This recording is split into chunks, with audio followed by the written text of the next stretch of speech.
અમરેલી જિલ્લામાં ઘઉં તેમજ શિયાળુ પાકની કાપણી શરૂ થઈ છે। ખાસ કરીને શિયાળુ પાકમાં કાપણી ચાલુ થઈ ગઈ છે। આપણા વિસ્તારમાં એમ કે તો ચણા છે, ધાણા છે, જીરું છે, ઘઉં છે, આ બધા પાકનું વાવેતર થયું છે। લગભગ પાકની અત્યારે કાપણી ચાલુ છે।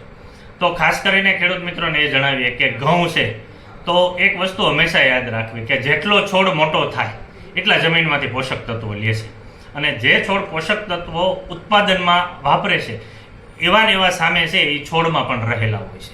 એટલે એક જ ખેડૂત મિત્રોને વિનંતી કે જે પાકનો જે આપણે એમ કે મૂળ જડિયા કે જે કાંઈ કચરો કહીએ, બરાબર, વૈજ્ઞાનિક ભાષામાં એને બાયોમાસ કહીએ, તો એને બહાળી નહીં નાખવા કરતાં એને જમીનમાં પાછો આપવો જોઈએ। એટલે કે જમીનમાંથી લીધેલું છે એ જો જમીનને પાછું આપશે તો આપણા જમીનની ફળદ્રુપતા વધી રહેશે। બીજું કે હવે કંઈ એવું અઘરું નથી, કારણ કે ખેડૂત મિત્રો ઘણી એવી ટેકનોલોજી છે। દાખલા તરીકે કપાસ તમારો ઊભો હોય ને જો કાઢવો હોય તો એની માટે આપણે છે, તમારી ભાષામાં કહું તો ફૂંકણી આવે છે, બરાબર, એ હકાવી અને આખો તમારો છોડ છે એને ઝીણો ઝીણો ઝીણો કાપી અને જમીનમાં પાછો ભળી જશે। એ જ રીતે ઘઉં છે તો ઘઉંમાં આપણે કટર ચલાવીએ, બરાબર, તો એને પાછળનો જે કુવળ છે એને ખરેખર દિહાડી નહીં મૂકતા એને જમીનમાં પાછું સવડા કે કોઈ મારી ખેડ કરી અને દાટી દઈએ તો એ હળી જવાનું છે ખેડૂત મિત્રો।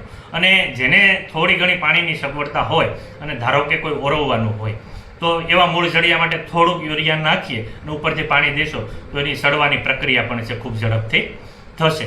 હવે કોઈ ખેડૂત મિત્રો એમ કે સાહેબ અમે ભેગું કરેલું છે, તો એને પણ આપણે એવું કહીએ કે કોઈ પણ પાકના કચરા છે, જીરું છે, ધાણા છે કે કોઈ પણ પાક, તો એનો જે આપણે કચરો ભેગો કર્યો છે એના મૂળ જડિયા ડાળી કે જે કાંઈ પાંદડા છે એને એક જગ્યાએ ભેગું કરી અથવા ખાડ હોય તો એમાં દાટી અને એને પણ શેડવી શકાય છે। અત્યારે વિઘટનની પ્રક્રિયા ઝડપી બનાવવા માટે એવા બેક્ટેરિયા પણ માર્કેટમાં ઉપલબ્ધ છે જે 45 થી 60 દિવસ માંડી અને કપાસને હાંઠી જવાનો પણ ભૂકો કરી નાખે છે। તો ખેડૂત મિત્રો છે એવા બેક્ટેરિયાનો ઉપયોગ કરીએ અને જો આવા કચરો છે એ બાળી નહીં નાખતા આપણે જમીનને પાછું આપીએ તો જમીન સુધરશે, સાથે સાથે જે બાળવાથી જે હવાનું પ્રદૂષણ થાય છે એ પ્રદૂષણ પણ ઘટશે। એટલે આ વસ્તુ છે આપણે ખરેખર ખાસ અત્યારે કરવા જેવી મહત્વની છે। અમરેલી જિલ્લાના મોટા ભાગના વિસ્તારોમાં હાલ કાપણી ચાલી રહી છે અને કાપણી બાદ વધી રહેલા પર્ણ, છોડ કે ડાળી ડાખરાને જમીનમાં પરત આપવા જરૂરી છે।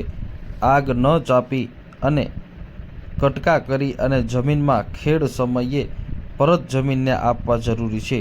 જેટલા જ ઉત્પાદન સમયે ઉપયોગમાં આવતા પોષક તત્વો છોડમાં રહેલા હોય છે।